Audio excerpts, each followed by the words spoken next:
Okay, I'm here with Natalie Barnes of Beyond the Reef. She is a multifaceted artist. She designs fabric for Wyndham and anthology fabrics. She is also part of the Janome Maker program, and she's an aura philosopher for Aurifil Thread. So we're here to talk with her this morning about her new fabric collection that Hip Stitch is pre-selling. It's called Norma Rose. And so Natalie, let's do the lightning round. Can you give me 3 or 4 single words that Oh, describe Norma Rose? okay. Cheery, um, comfortable, Uh-huh. colorful, of course. It wouldn't be Natalie. And gosh, a fourth one. Thoughtful. Thoughtful. Those Yeah. are those are very interesting. Tell me, I think it's about your mother, right? Isn't Norma Rose inspired by your mom? Tell me about It that. is. Norma Rose was my mother's name, and I lost her when I was just in my 30s. So I don't know why I've had so many fabric lines without paying her tribute, but when all of the roses came up in this project, I realized that Norma Rose would be a good a good thing to finally do. It was funny. I went to Wyndham and I said I'd like to present this to you. This line is called Norma's Rose. And they said, why is it Norma's Rose? And I said, well, it's a play on words. It's my mother's name, Norma Rose. And a total silence fell over the room. And they said, why don't we just call it Norma Rose? And I was like, can we do that? So, yeah. So that's that, and then once you have a theme like that for something that you're working on, everything seems to fall in place. At least for me, it does. So yeah, it was a good thing. What about the colors and the motifs in the line Oh, echo your mother? I quite honestly, I think that part of it is the sense of color and the cheeriness of it.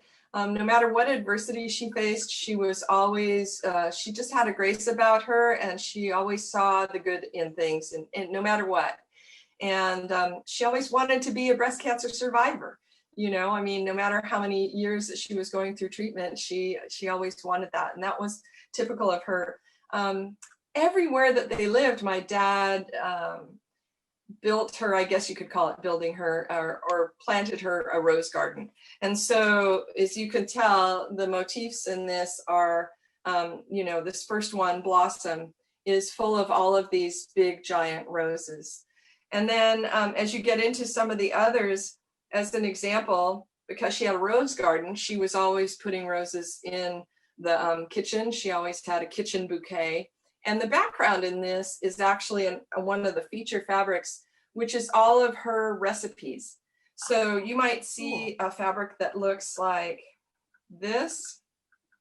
Mm-hmm. And that's all of her handwriting and all of the recipes that she, not all of them, but, a large collection of her recipes. And so those all pay homage to her.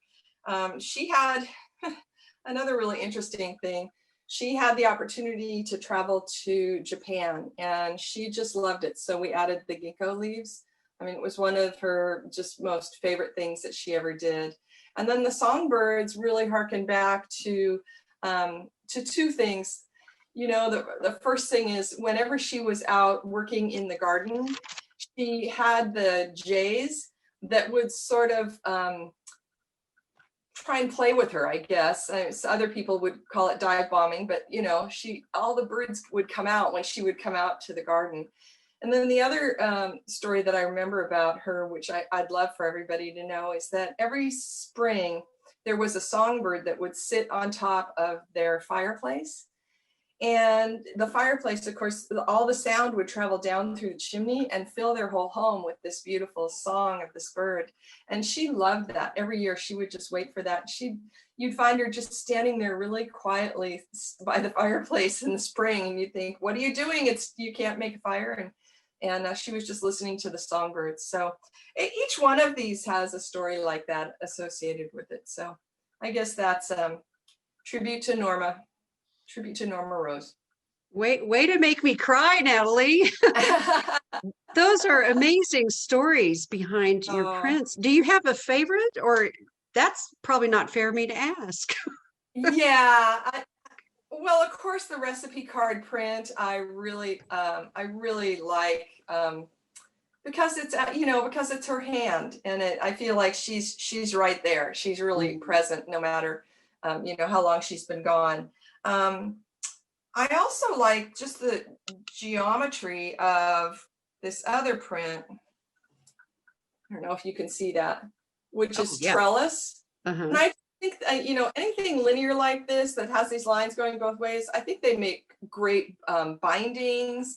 They make great movement in your quilts, when you're quilting. And so I wouldn't say it's a favorite, but I would say this is one of my favorite lines, out Yeah. of all the things that I've done. But you can't have favorite children.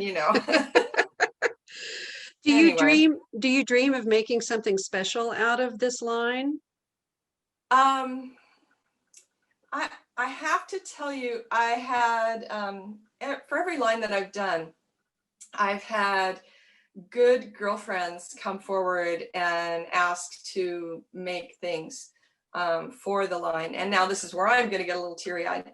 And so I would say, just as important as me making something special to honor my mom, I think the biggest honor is the friendship with all those women, that they would be willing to spend all their time and take all of their efforts to do that. Kim King is an example, made this beautiful Jen Kingwell quilt for me.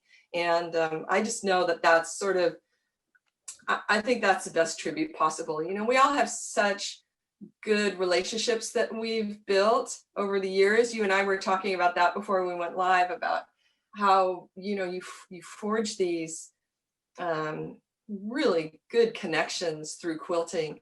And I think that's the best thing that I can do to honor her, is to continue with those relationships, like you know. You're too kind. So My gosh.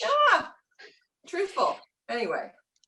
Well, now that we both cried, what else is what else is coming up for you? What are you Oh my working on? God. Well, I can tell you, I have a couple of secrets. I have a secret that I can't tell you about until probably the middle of October, but I'm thrilled about that. And so you'll have to tell everybody once I can tell you. Other thing that I've been working on, which I'm thrilled about, is I continue to work with Wyndham Fabrics. And so even that, and Anthology Boutique Fabrics.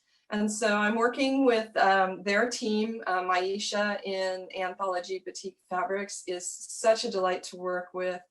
And Wyndham Fabrics also. So I have two different things that I'm working on for them, which I can't tell you anything about, except to say that for Wyndham, they've given me the opportunity to do a holiday line, just a small capsule line, but I'm really excited about that. And I can't show you a thing, and I can't tell you anything more.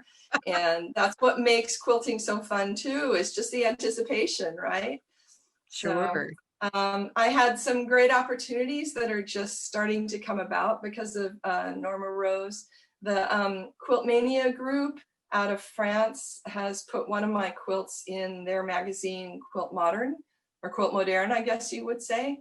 And then the Norma Rose quilt that I designed for a magazine is going into American Patchwork and Quilting. And that's going to be released in October also, for a November issue. So that'll be a Wow. brand new quilt. So yeah, it's I'm having fun. I also have actually in November I have the Aurifil team does an Aura blog, and so I have a Thanksgiving project coming out in November with them. Wow. So I'm a big fan of their 12 weight cotton and using it for handwork, either stitching over your machine quilting or quilting your binding down. So I like their 12 weight. Well, I like their 50 weight too, but Yes. And I think they've got an 80 weight, don't they? Which is also pretty light yes, and for lovely for, applique. yeah. Gosh. Wow. Yes, for that needle turn applique too. Yeah. Well, we appreciate you spending some time with us. You've got so many great things to tell us about, and we're excited about offering Norma Rose to our customers, and look forward to keeping track of you in the future. Thanks a lot for your time today. Oh, thank you so much. I'm so glad to pop in and say hello, and thank you all so very much.